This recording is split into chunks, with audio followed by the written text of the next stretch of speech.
যারা অতিরিক্ত চিন্তা করেন তাদের জন্য এই 5টি কথা। 1 নাম্বার, একদিনে সব কিছু ঠিক হয়ে যায় না, কিন্তু কোনো একদিন সব কিছুই ঠিক হবে।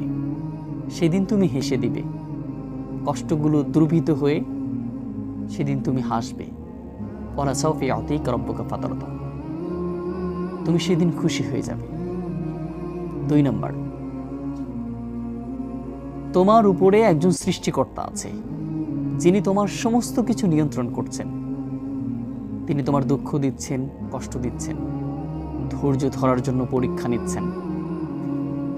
তিনি সব কিছু নিয়ন্ত্রণ করছেন। অতএব আমার সমস্ত কষ্টগুলো তার জন্য বিলীন করে দেন, সব কষ্টগুলো দ্রবীত হয়ে যাবে ইনশাআল্লাহ। 3 নাম্বার, আপনি পারেন। আপনি ভেঙে পড়লে উঠে দাঁড়াতে পারেন। আপনি কষ্ট পেলে আবার আপনি নিজেকে উঠে দাঁড়াই আপনি বলতে পারেন, আপনি নিজেকে পরিবর্তন করতে পারেন, আপনি কখনো ভেঙে পড়েন না। 4 নাম্বার, নিজের প্রতি আস্থা রাখবেন, নিজের প্রতি প্রচুর পরিমাণ আস্থা রাখবেন যে আমি কেন পারবো না এখান থেকে বের হতে, আমি কেন পারবো না।